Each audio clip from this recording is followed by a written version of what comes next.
अभी सवाल तो नीतीश जी से पूछे ना।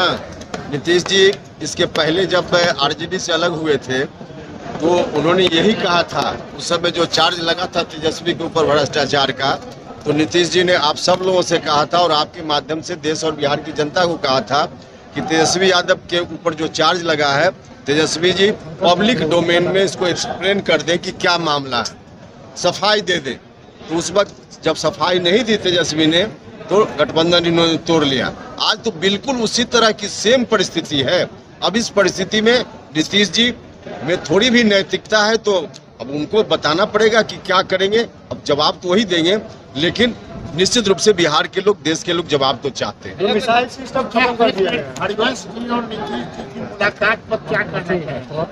अब देखिए, उस मुलाकात में दो ही व्यक्ति थे और उसमें क्या बात हुई मुझको कोई जानकारी नहीं है, तो उस पर हम क्या करें। क्या हरिवंश जी से धक्का दिलवाएंगे एनडीए को? मुझको नहीं मालूम कि दोनों लोग मिले हैं, दोनों के बीच क्या बातचीत हुई, इसकी कोई भनक कोई जानकारी मुझको नहीं। जो मुहिम चला रहे हैं तो क्या लगता है आपको? शुरुआत में बोले थे पीएम मटेरियल है, तो क्या अभी भी बचे हुए हैं? नहीं, अभी तो हमने कहा कि एक समय था जब नीतीश जी ईमानदारी से चाहते तो पीएम मटेरियल थे, लेकिन उस अवसर को नीतीश जी ने स्वयं समाप्त कर दिया है, खो दिया है। अपने पैर पे उन्होंने खुद ही कुल्हाड़ी मार ली। राष्ट्रीय जनता दल के साथ जाकर जब उनकी पार्टी का ही अस्तित्व समाप्त हो गया, तब आज की परिस्थिति में जब अपना ही घर खत्म हो गया उनका, तो कहाँ देश के लोग उनको स्वीकार करने वाले हैं। जहाँ तक विपक्ष की एकता का सवाल है तो विपक्ष की एकता नहीं होने वाली है। तो आप लोग भी देख ही रहे हैं, 15 पार्टी के लोग आए, बैठक किए, उसमें चाय पानी उन्होंने लोगों ने पिया और उसके बाद क्या क्या हंसी मजाक करके बैठक खत्म हो गई और बैठक से बाहर जाते ही अलग अलग पार्टियों का अलग अलग सुर आने लगा। तो इस परिस्थिति में कुछ नहीं होने वाला।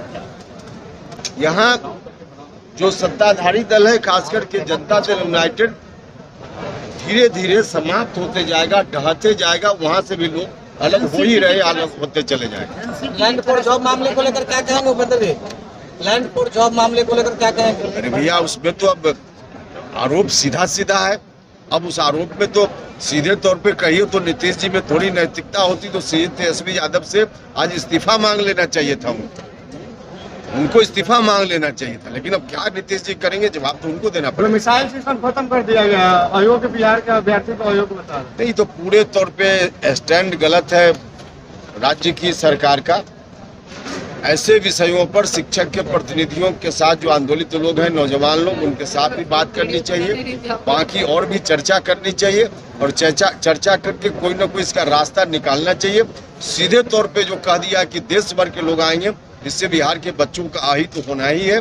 इसके अहित को कैसे रोका जा सके और साथ ही साथ संविधान के प्रावधानों का भी कैसे पालन हो, यह रास्ता तो सरकार को निकालना चाहिए। और मुझको लगता है कि सरकार यदि ईमानदारी से चाहे तो रास्ता निकल सकता है।